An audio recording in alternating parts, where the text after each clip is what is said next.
It began, as so many modern disquiets do, with an upgrade.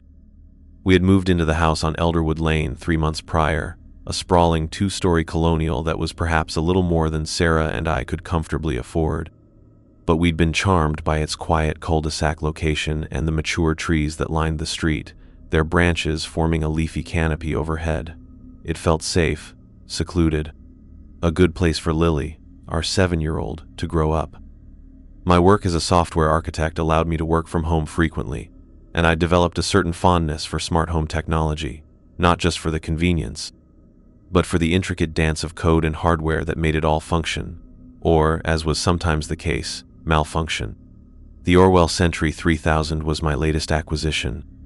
It was touted as the pinnacle of home security and convenience, a sleek, unassuming lozenge of black plastic and brushed aluminum that replaced our traditional doorbell.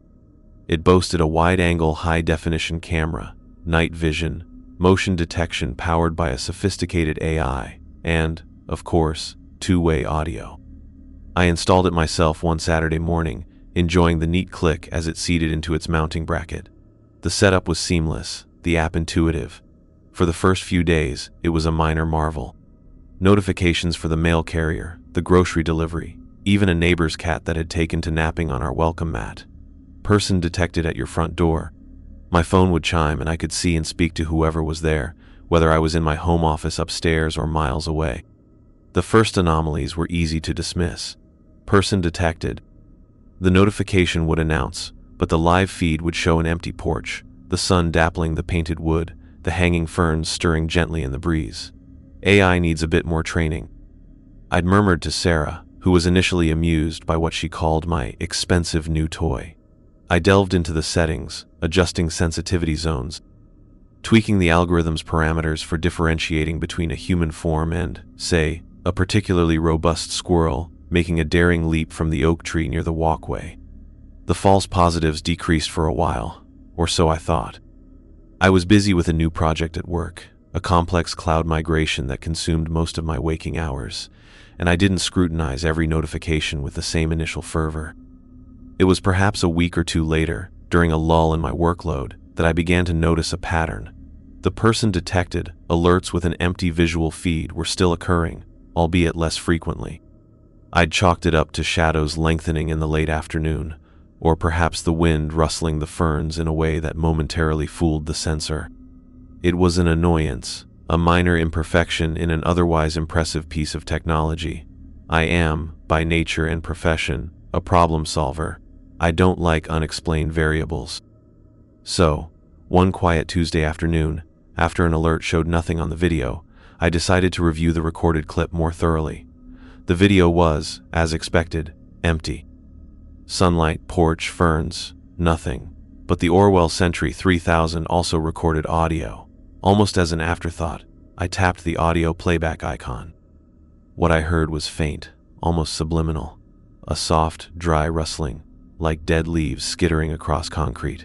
But it was a still day. The ferns on the video were barely moving. I replayed it. Rustle, rustle. Then, a distinct tap. Just one.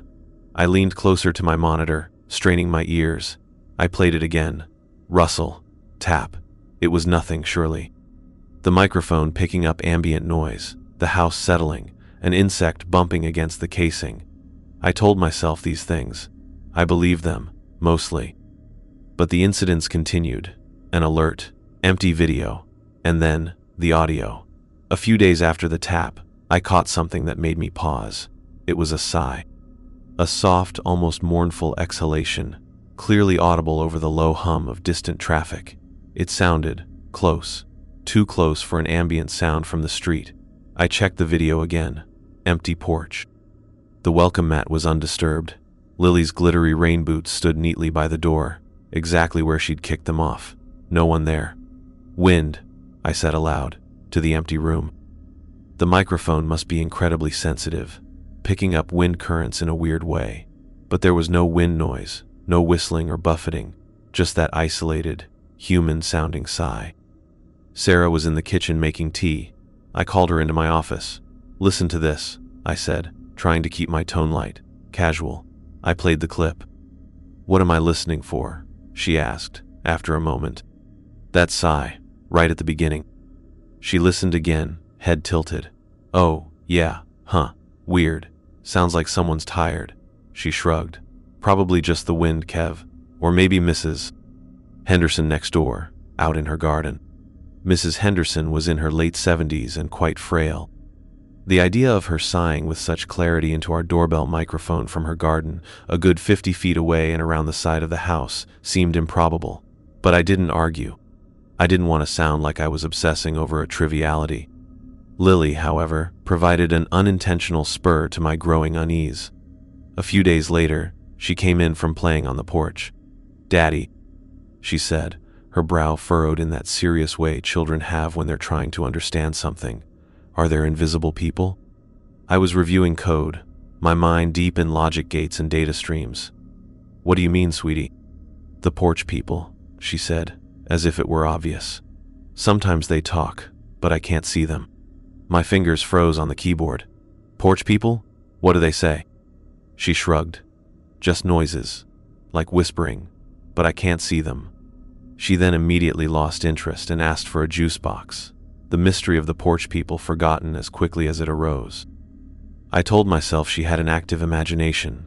Kids say things, they misinterpret sounds, but her words, like whispering, lodged in my mind like a sliver of ice. I hadn't heard whispering. Not yet. The next significant event occurred on a Saturday. We were planning a trip to the zoo, and I was checking the weather on my phone when the doorbell chimed. Person detected. I glanced at the video feed.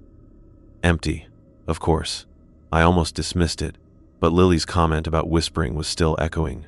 I tapped the audio. This time, it was unmistakable. Footsteps. Not a single tap, but a series. 2, 3, 4 distinct steps, as if someone had walked up to the door, paused, and then walked away. The quality of the sound was sharp, clear. These weren't the muffled thuds of someone on the sidewalk. They were the sounds of shoes on our wooden porch. I could even discern a faint creak from one of the boards near the top step, a creak I recognized because I'd been meaning to fix it. My heart rate quickened. I muted my phone, not wanting Sarah or Lily to hear it yet. I replayed it. Footsteps, clear as day. I immediately went to the front door and looked through the peephole. Nothing. I opened the door. The porch was empty, bathed in the morning sun. No indentations on the welcome mat. No disturbance of the fallen leaves that had collected in the corners. Nothing. I stepped out onto the porch myself, trying to replicate the sounds. My own footsteps sounded similar, yes. The creaky board obliged. But there was no one there to make those sounds I'd just heard. "Everything okay?" Sarah called from the kitchen. "Yeah, fine," I called back, trying to sound normal.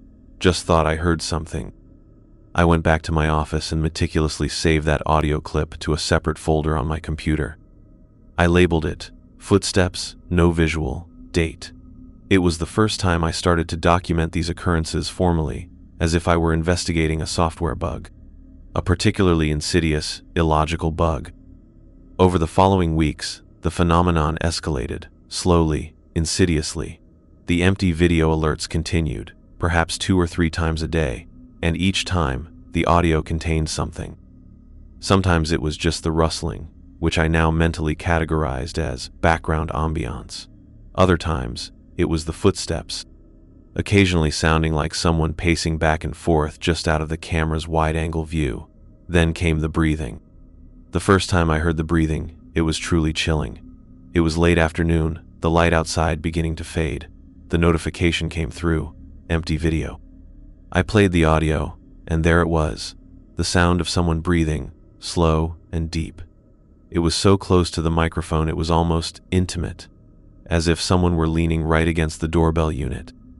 I could hear the faint, wet click as they inhaled, the soft sigh as they exhaled. There was no accompanying rustle of clothing, no footstep, just the isolated, disembodied sound of respiration. I felt a cold dread creep up my spine. This wasn't wind, this wasn't a house settling, this wasn't a sensitive microphone picking up distant sounds, this was something else. I started checking the footage obsessively. Every alert, I'd stop what I was doing, my stomach tightening, and play the audio. Sarah noticed. "You're really letting that doorbell get to you, aren't you?" she said one evening, a touch of concern in her voice. "Maybe it's faulty. Why don't you call customer support?" I had, of course, already considered that. I'd spent hours on the Orwell Sentry forums. There were plenty of complaints about oversensitive motion detection, connectivity issues, even occasional firmware glitches that caused the unit to reboot, but nothing quite like this. No one else reported clear audio of unseen visitors, of footsteps and breathing on an empty porch. Nevertheless, I contacted Orwell Sentry support. I spent 45 minutes on hold, listening to an endlessly repeating loop of cheerful, synthesized music that grated on my already frayed nerves. Finally, a representative named Brenda, who sounded bored and followed a script with robotic precision, listened to my explanation. "So, Mr. Park," she said, her voice devoid of inflection, "you're saying the camera shows nothing, but you're hearing sounds?" "Yes," I said, trying to keep the frustration out of my voice. "Footsteps, breathing, very clear sounds, as if someone is right there, but invisible. Our AI motion detection is designed to detect human form, sir. If there's no visual confirmation, it's likely environmental factors. Wind, small animals, reflections." "It's not wind," I insisted. "I can send you audio clips. You can hear it for yourself." Brenda sighed, a sound ironically similar to the one I'd captured on the doorbell. "Sir, audio can be subjective. Our microphones are very sensitive. They can pick up sounds from quite a distance." "This isn't distant," I said, my voice rising slightly. "This sounds like it's inches from the microphone." After much back and forth, during which Brenda suggested I reset the device to factory settings, I had, twice, ensure the firmware was up to date, it was, and clean the microphone port, I had, meticulously, with compressed air. She reluctantly agreed to escalate my case. A few days later, I received an email offering me a replacement unit. They wouldn't admit fault, of course. The email vaguely referred to ensuring customer satisfaction and potential environmental sensitivities with certain units. The new Orwell Sentry 3000 arrived a week later. I installed it with a grim sense of determination, half hoping the problem would vanish, half dreading that it wouldn't. For the first 24 hours, there was silence. Blessed, ordinary silence. No phantom alerts, no mysterious sounds. I began to breathe a little easier. Maybe it had been a faulty unit, a 1 in a million manufacturing defect. Then, on the second evening, my phone chimed. "Person detected at your front door." My stomach dropped. I opened the app. Empty porch, glowing faintly in the twilight. With trembling fingers, I tapped the audio playback. A whisper. It was soft, sibilant, like dry leaves rubbing together, but undeniably a whisper. I couldn't make out any words. It was too faint, too distorted by a strange, ethereal quality, like hearing something through water, but it was there. And it was followed by a sound that made the hairs on my arms stand on end. A low, guttural chuckle. It was brief, barely a second long, but it was filled with a cold, mocking amusement.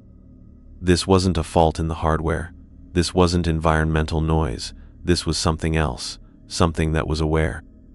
I didn't tell Sarah about the whisper or the chuckle. How could I? She was already worried about my fixation, as she'd started to call it. I didn't want to frighten her, or Lily. But the knowledge of it sat in my chest like a stone. The replacement unit hadn't solved the problem. It had merely confirmed that the problem wasn't with the device. It was with whatever was out there on my porch, unseen, unheard by anyone but the Orwell Sentry's sensitive microphone, and, increasingly, me. I started to feel like I was living in two separate realities. There was the normal, everyday world where I worked, played with Lily, talked with Sarah about groceries and school events. And then there was the other world, the one mediated by the small black lozenge on my front door, a world of invisible footsteps, disembodied breaths, and now, mocking whispers. I took to checking the porch physically after every alert. I'd fling open the door, scan every corner, look for any sign, any disturbance. Nothing. Ever.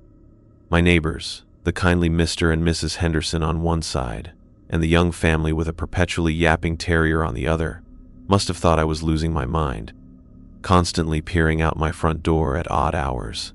I tried to be discreet, but my anxiety was a palpable thing, a coiling tension in my gut. The transition from Act 1's subtle unease to Act 2's escalating dread was marked by a specific incident. It was a rainy Sunday.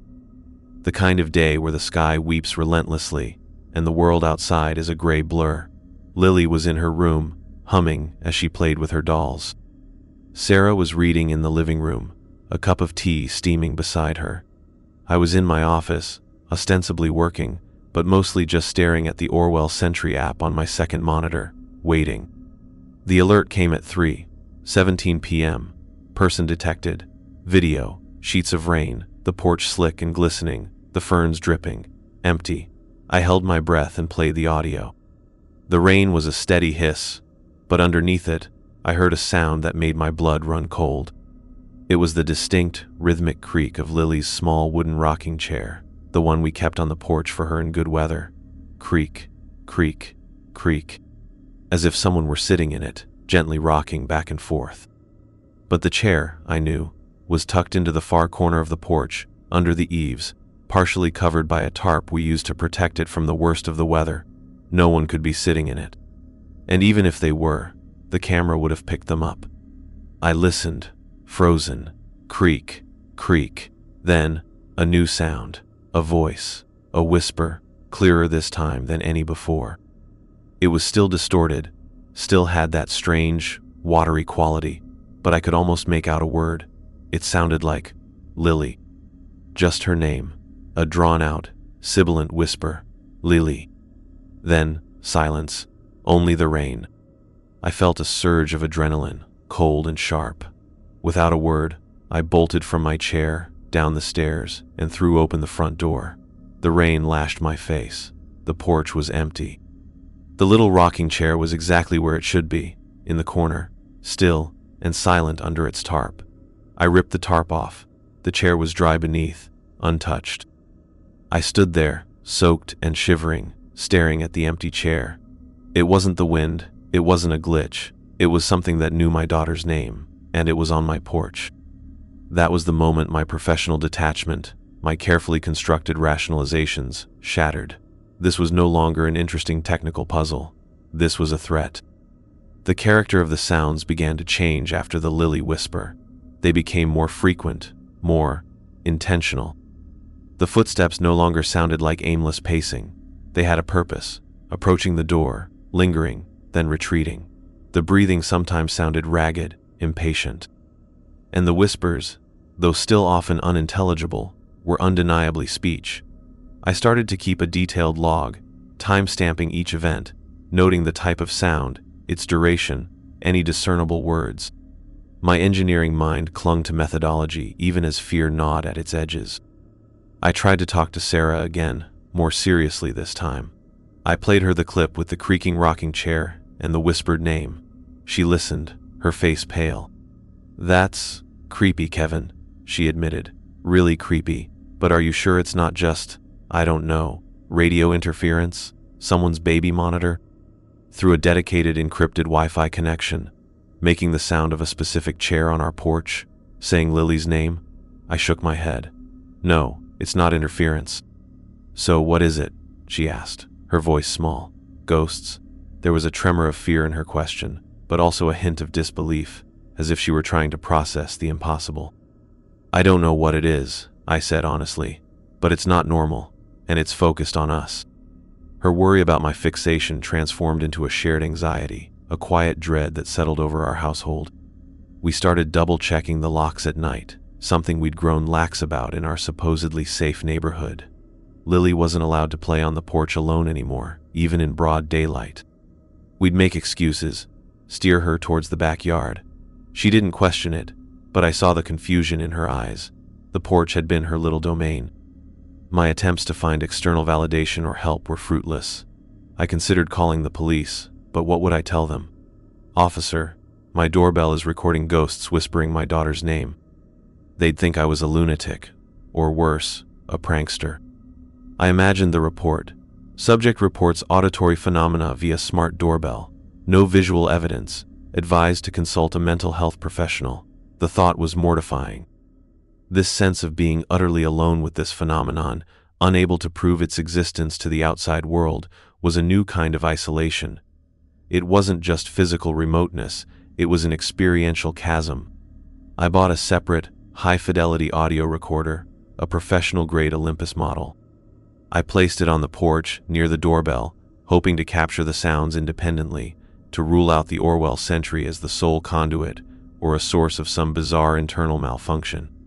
For 2 days, it recorded nothing but the ambient sounds of the neighborhood, distant lawnmowers, birdsong, passing cars, the wind in the trees. The Orwell sentry, however, continued its chilling broadcasts, footsteps, sighs, indistinct whispers. It was as if whatever was out there chose the doorbell as its specific communication channel.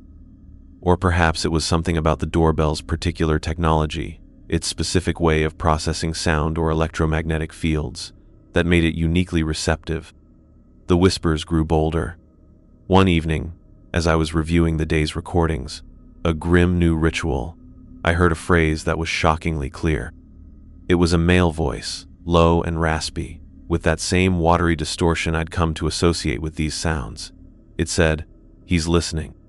A beat of silence, then a different voice, higher pitched, almost feminine, but with an unsettling, breathy quality, "Always listening." I recoiled from my monitor as if struck. They knew.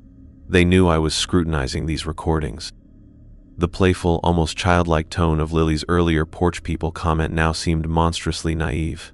These were not aimless spirits, they were observers, and they were aware of my observation.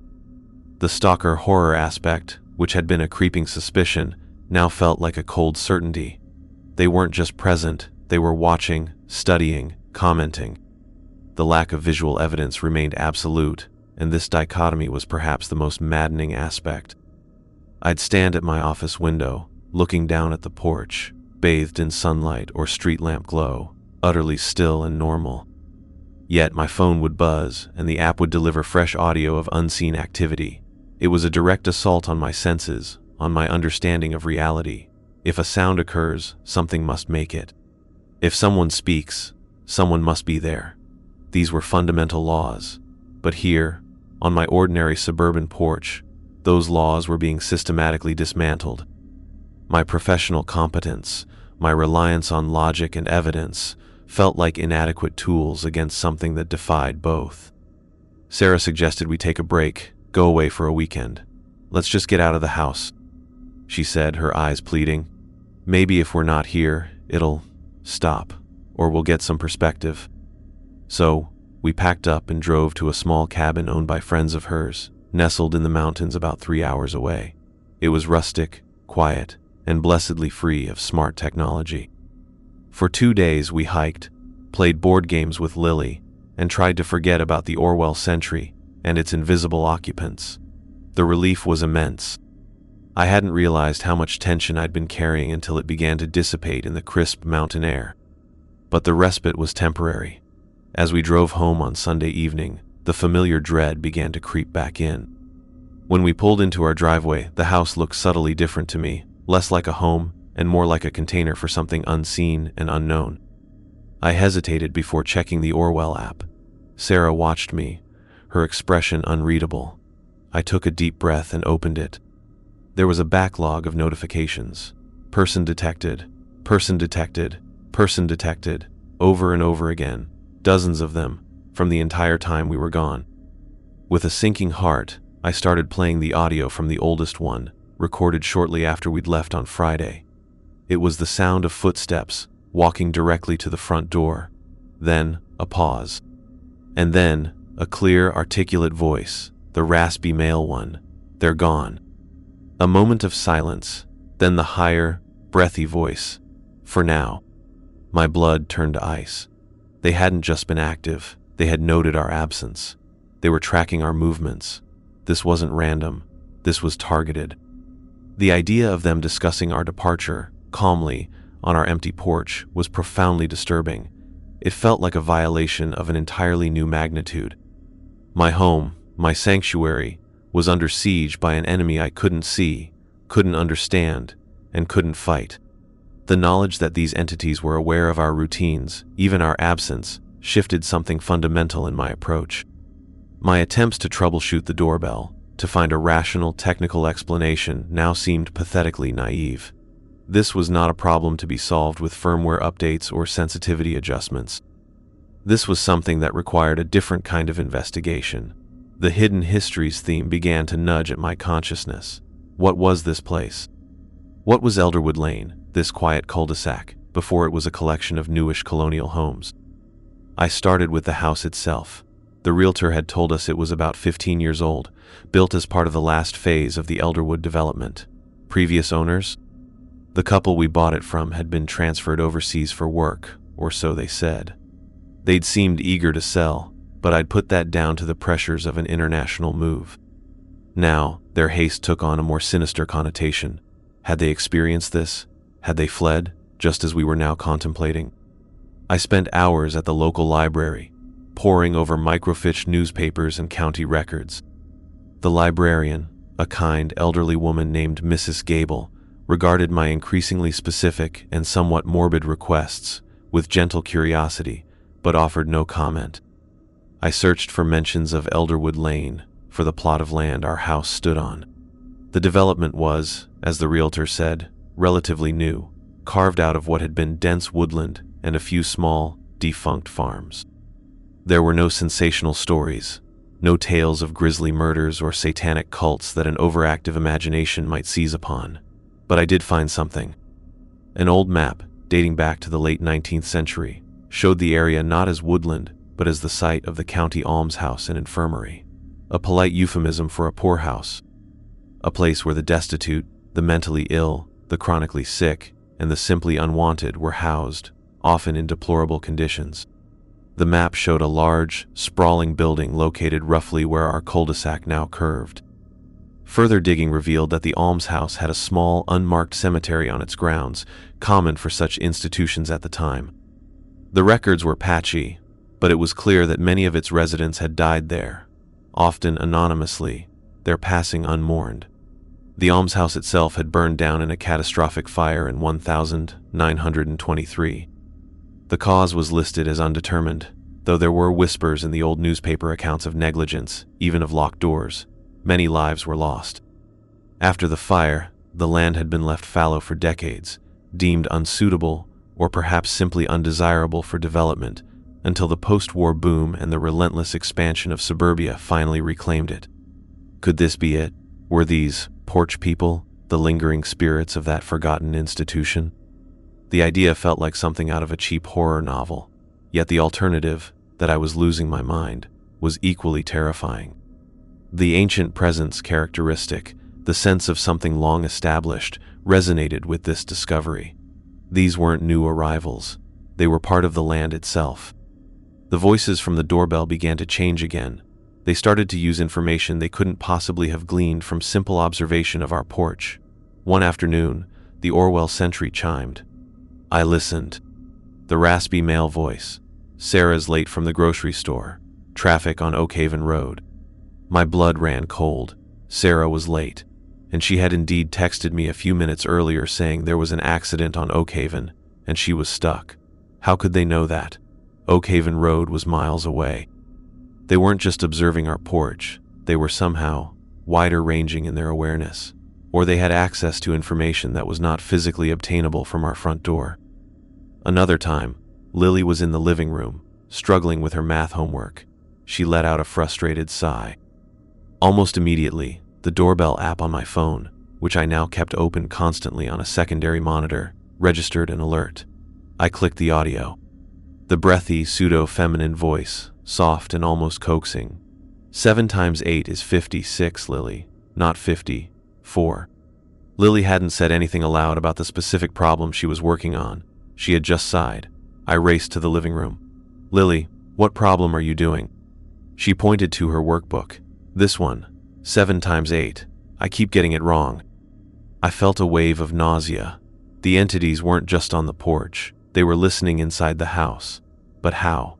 The Orwell sentry was the only device consistently capturing them. Were they somehow projecting their voices to it from within? Or was its microphone so preternaturally sensitive it could pick up their whispers even through the walls?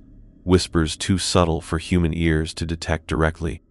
Or a more terrifying thought, was the Orwell sentry itself becoming more than just a passive receiver? Was it becoming a conduit, a focal point for their attention, amplifying their presence? The mimicry aspect began to emerge more strongly. One evening, Sarah was upstairs giving Lily her bath. I was downstairs, ostensibly reading, but actually listening to the live feed from the doorbell with headphones. It was quiet for a long time. Then, I heard it.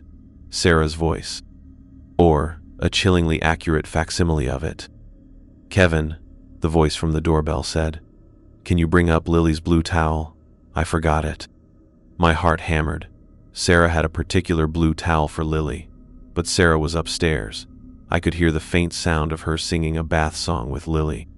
This voice, coming from the porch, was identical to hers. Same pitch, same cadence.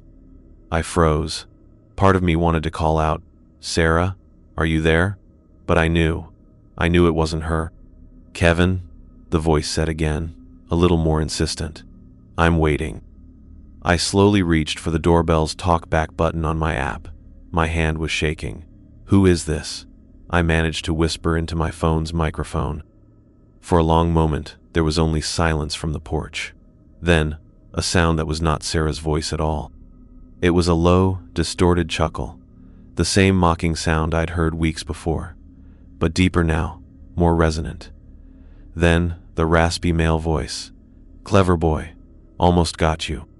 The impersonation was perfect.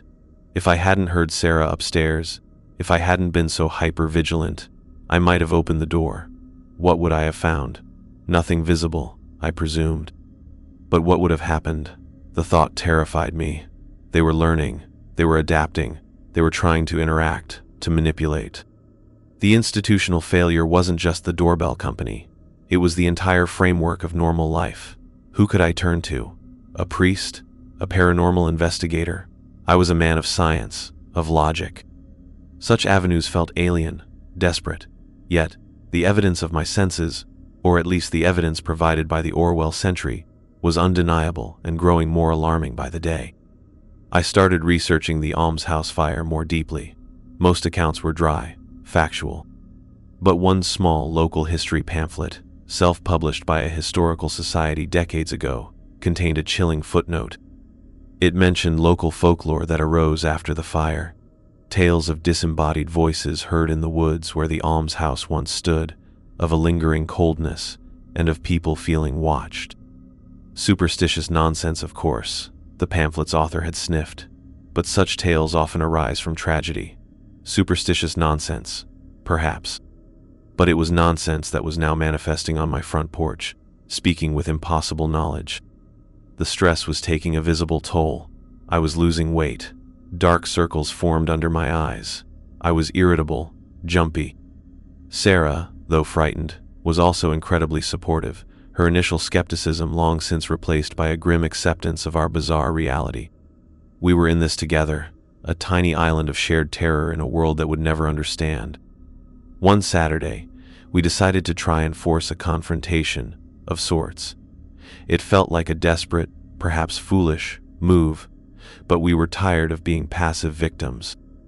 We stood together in the hallway, looking at the closed front door. I had my phone in my hand, the Orwell Sentry app open, its microphone live. "We know you're out there," I said, my voice louder than I intended, trying to project authority I didn't feel. "What do you want?" Silence from the app.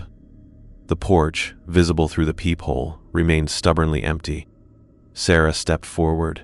"Why are you doing this?" she asked, her voice trembling but firm. "Why are you tormenting us?" More silence.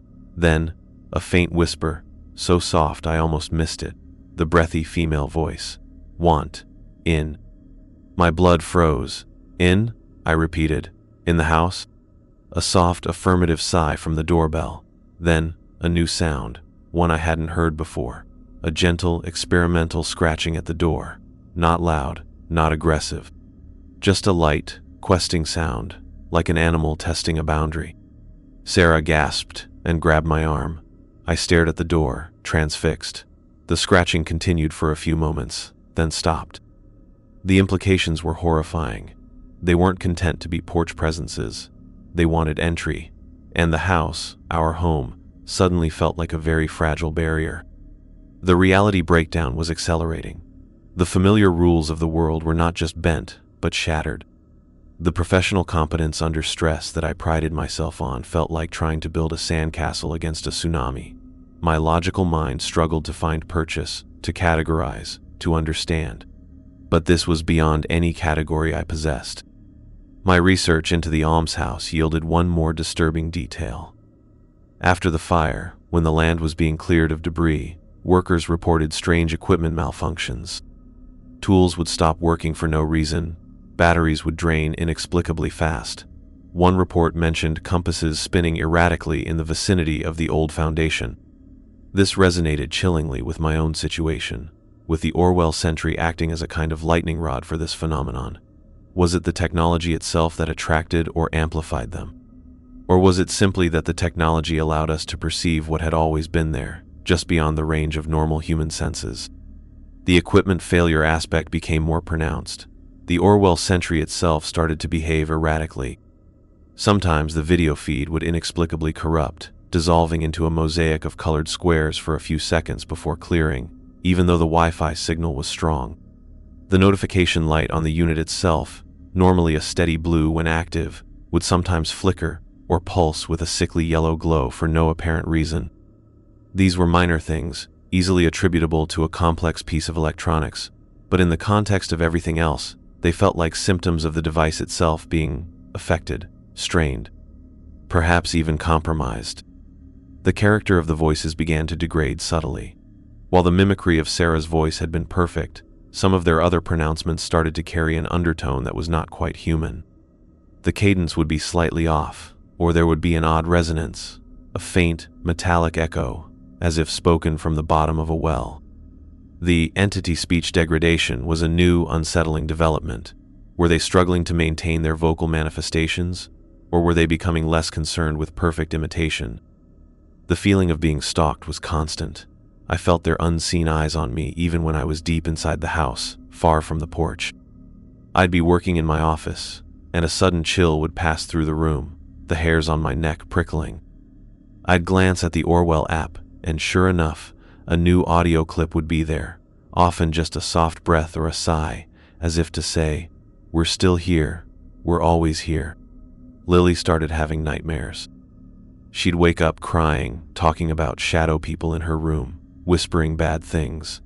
Sarah and I would comfort her, hold her, tell her it was just a bad dream, but we knew. We knew it wasn't. The protective instinct, the family protector archetype, burned fiercely within me. I felt a desperate, primal urge to defend my child, my wife, from this intangible, insidious threat. But how do you fight shadows that speak? How do you shield your family from whispers that know your secrets? I considered disabling the Orwell sentry, ripping it off the wall, smashing it to pieces. But a morbid, investigative curiosity, despite the danger, held me back. And a deeper fear: if I destroyed their current conduit, would they find another way in, a more direct way? The doorbell, for all its terror, also felt like an early warning system. At least with it, I knew when they were active, what they were saying. To silence, it felt like blinding myself to the enemy. We tried to establish a routine of normalcy, a defiant act of domesticity against the encroaching dread. We had family dinners, played games, watched movies. But the unspoken tension was always there, a silent guest at our table. Every creak of the house, every unexpected noise, would make us jump. Our home, once a symbol of security and aspiration, now felt like a besieged outpost. The isolation was profound. We couldn't invite friends over.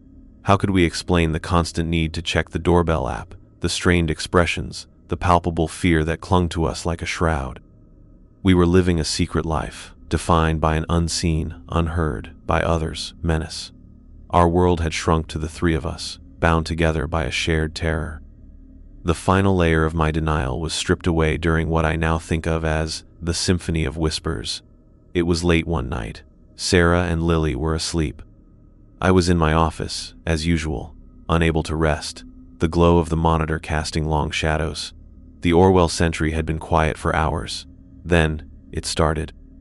Not one voice, but many. A chorus of whispers, rising and falling, overlapping, intermingling. Some were the familiar raspy male and breathy female voices, but there were others too, higher, lower, some sounding ancient and frail, others childlike and sinister. They weren't speaking distinct words, not at first. It was a cacophony of sibilant sounds, a rustling, chattering wave of malice that seemed to emanate from the very air around the porch. I listened, headset clamped to my ears, a cold sweat breaking out on my forehead. The sheer number of them, the volume, the overwhelming sense of presence, it was beyond anything I had experienced so far. This wasn't one or two entities, this was a multitude. The forgotten residents of the almshouse, perhaps, a legion of the lost and resentful, disturbed from their long slumber. Then, through the chorus, individual words began to emerge, like debris surfacing in a murky tide. Kevin, Sarah, Lily, our names, repeated by different voices, woven into the tapestry of whispers. Then phrases, "Let us in," "So cold," "Join us," "Forever." The quality of the audio itself seemed to distort, the whispers taking on a buzzing, electrical edge, as if the Orwell sentry was struggling to process the sheer intensity of the phenomenon. The light on the physical unit outside, which I could just see from my office window if I craned my neck, began to flash erratically, cycling through blue, red, and yellow like a distress beacon. This was no longer just observation or subtle manipulation. This felt like a direct assault, a psychological barrage. The direct confrontation with the entity, phenomenon, was upon us, not in a physical sense, but in an overwhelming sensory and psychological one. I wanted to rip the headphones off, to shut down the app, to run and hide, but I was frozen, caught in a terrifying feedback loop of listening and dreading what I would hear next. The whispers intensified, coalescing into a single dominant thought, expressed by many voices at once, a horrifying, multi-layered chant, "Open the door." It wasn't a request, it was a command, imbued with a chilling, desperate hunger. I finally tore the headphones from my head, my ears ringing. My breath came in ragged gasps. The room felt cold, impossibly cold. I looked at my hands. They were trembling violently. The Orwell Sentry app on my monitor suddenly went black. Connection lost, a stark white message read. For a moment, a wild hope surged through me. Was it over? Had the device finally fried itself, unable to handle the onslaught? Then, from downstairs, I heard it. A faint, rhythmic scratching. At the front door, louder than before, more insistent. They didn't need the doorbell anymore. The scratching sound, no longer mediated by an app, but heard directly through the fabric of the house, was a terrifying escalation. It was real, physical, undeniable. I crept to the top of the stairs, my heart pounding a frantic rhythm against my ribs. The scratching stopped, then was replaced by a soft, experimental tapping, as if testing the door's integrity. Then silence. A heavy, pregnant silence that was almost worse than the noise. I knew, with a certainty that chilled me to the bone, that this was the climax. They were no longer content with whispers and psychological games. They were actively trying to breach our defenses. The want-in was no longer a whispered desire. It was an imminent threat. Sarah appeared at our bedroom door, her face a mask of fear, Lily clinging to her leg, eyes wide and terrified. "Kevin, what was that noise?" she whispered. "Stay here," I mouthed, trying to project a calm I didn't feel. I crept down the stairs, each step a thunderclap in the silence. The hallway was dark, illuminated only by the faint glow of the streetlights filtering through the sidelight windows next to the front door. I peered through the peephole. Nothing. The porch was empty, still, shrouded in the pre-dawn gloom. But the feeling of presence was overwhelming, a suffocating pressure in the air. Then, the doorknob began to turn, slowly, deliberately. I stumbled back, a choked cry escaping my lips. The deadbolt was engaged, thank God, but watching that knob rotate, seemingly of its own accord, was a sight of pure, undiluted horror. It turned as far as it would go, then clicked back. A pause. Then it tried again. "Kevin," Sarah's terrified whisper from the top of the stairs. "Get Lily," I hissed back. "Go to the back door, now. My mind raced. The research, the almshouse, the fire, the folklore. Was there anything at all, that could offer a defense? My rational mind, the software architect, was useless here. This wasn't a problem of logic or code. This was something ancient, something primal. The doorknob rattled violently. A low growl, like a chorus of frustrated animals, emanated from the other side of the door, a sound that vibrated through the wood, through the floor, into the very soles of my feet. I remembered the local history pamphlet, tales of disembodied voices, a lingering coldness. Workers reported strange equipment malfunctions, compasses spinning erratically, and the fire, the catastrophic fire that had ended the almshouse. Fire. It was a desperate, insane thought. But what other options did I have? They wanted in. They were at the door. While the knob rattled and the growling intensified, I backed away from the door, my eyes darting around the living room, the fireplace. We hadn't used it yet this season, but there was a bundle of kindling, a few logs, matches on the mantelpiece. "Sarah, if you can get out, take Lily and run to the Hendersons. Don't stop for anything," I shouted, my voice hoarse. The rattling stopped. A new sound, a splintering crack near the lock. I grabbed the matches, a handful of kindling. My hands were shaking so badly I could barely function. This was insane. I was about to set fire to my own front porch. But the alternative, letting those things in, was unthinkable. Another crack, louder this time. The wood around the deadbolt was visibly splintering. I fumbled a match alight, touched it to the dry slivers of pine. They caught quickly. With a surge of desperate resolve, I ran to the front door. Through the sidelight window, I could almost feel their presence, a crushing weight of expectation, of hunger. I dropped to my knees, shielded by the door itself, and pushed the burning kindling through the mail slot. It was a ridiculously small gesture against such an overwhelming force. The kindling clattered onto the welcome mat. For a horrible second, I thought it would go out. Then, a wisp of smoke, a tiny flicker of orange. The welcome mat, old and dry, began to smolder. From outside, there was a sudden, shocked silence. The pressure against the door eased. Then, a shriek. Not one, but many. A chorus of high-pitched, ethereal screams filled with rage and, was it fear? The mat caught. Flames licked upwards. I scrambled back as the heat intensified. The smoke alarm upstairs began its piercing shriek, a counterpoint to the inhuman screams from the porch. "Kevin, what are you doing?" Sarah cried from the kitchen doorway, Lily beside her, sobbing. "It's the only way," I yelled over the din. "Fire. They're afraid of fire." The almshouse burned down. It was a cleansing, a release, maybe. The flames on the porch grew with terrifying speed, spreading from the mat to the dry wooden railings, to the hanging ferns which ignited like torches. The screams from outside became more desperate, more diffuse, as if retreating. The pressure, the sense of presence, lessened dramatically. Through the now smoke-filled sidelight, I saw no figures, no shadows, just the roiling flames, but I heard them. Their voices, no longer mediated by the Orwell sentry, but raw, unfiltered, carried on the air. They were shrieking, cursing, fading. The heat against the door was intense. The paint began to blister. "We have to get out," Sarah screamed, pulling at my arm. The front of the house was an inferno. We stumbled through the kitchen, out the back door, into the cold night air, just as the first sirens wailed in the distance. We ran, Lily clutched between us, not stopping until we reached the Hendersons' lawn, collapsing there, coughing, watching in horror and a strange, terrible relief as flames engulfed the front of our home, our dream house.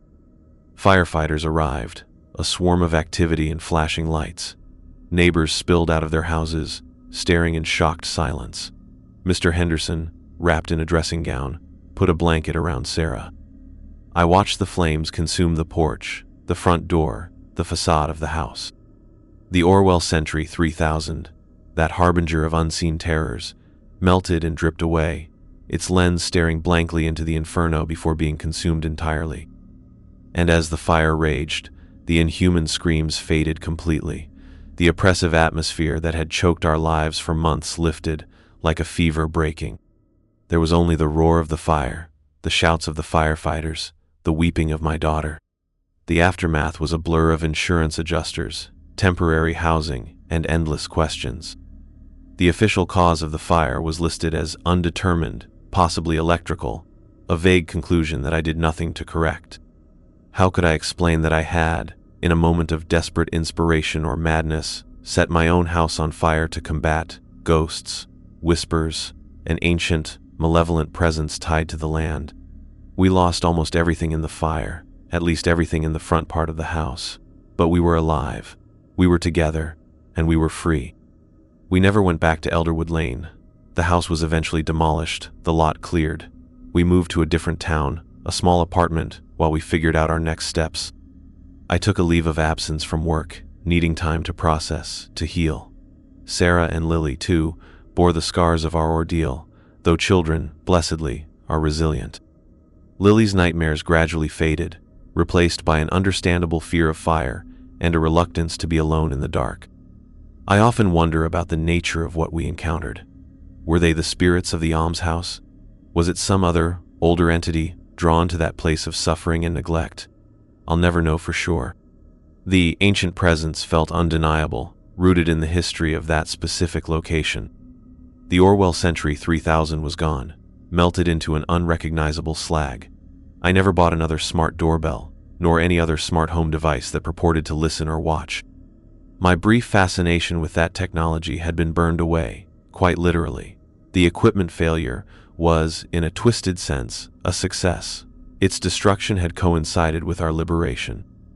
Sometimes late at night when the house is quiet, I find myself straining my ears, listening for faint whispers, for unseen footsteps. The paranoia lingers, a faint echo of the terror. Will we ever truly feel safe again? I don't know. The reality breakdown we experienced has permanently altered my perception of the world. I, the man of logic and code, now know that there are things that defy rational explanation, things that exist in the shadows, just beyond the veil of our understanding. The professional, matter-of-fact tone I try to maintain when I recount this story, even just to myself, is a defense mechanism, a way to frame the irrational within a semblance of order. We never learned if the previous owners had experienced anything similar. Perhaps they had, and their hasty departure was their own desperate escape. Perhaps we were the first to have a device sensitive enough, or unlucky enough, to become a focal point for the phenomenon. The hidden histories of that land remain largely obscure, hinted at but never fully revealed. My protective instincts, which had driven me to such a desperate act, remained heightened. I became fiercely watchful over Sarah and Lily, seeing potential threats in ordinary shadows. The family protector role became a permanent part of my identity. The resolution, if it can be called that, was brutal and costly. We escaped, but at the price of our home, our security, our innocence. It wasn't a clean victory, more a desperate, scorched earth retreat. There was no final confrontation in the traditional sense, no understanding reached with the entities. Just a raw, elemental act of destruction that, by chance or design, seemed to sever their connection, or at least drive them back into whatever unseen realm they inhabited. I sometimes think about the mimicry they employed, the impossible knowledge they possessed, how they learned Sarah's voice, knew about traffic on distant roads, Lily's math problems. It speaks to an intelligence, a terrifying capacity for observation and infiltration that extends far beyond a simple haunting. It was cosmic horror on a small, domestic scale, the intrusion of the utterly alien into the heart of the familiar. We live in a new house now, smaller, simpler. There are no smart devices. The doorbell is a plain, old-fashioned button that rings a simple chime. And sometimes, when the wind sighs around the eaves, or a floorboard creaks in the night, I hold my breath and listen. So far, there has only been silence, a blessed, empty, ordinary silence. But I know now that the world is far stranger and far more dangerous than I had ever allowed myself to believe. The experience on Elderwood Lane taught me that some doors are best left unopened, and some voices are best left unheard. The echoes of those whispers, however, will likely stay with me forever, a constant reminder of the unseen world that brushed terrifyingly close to ours, mediated by the watchful and ultimately fallible eye of the Orwell Century.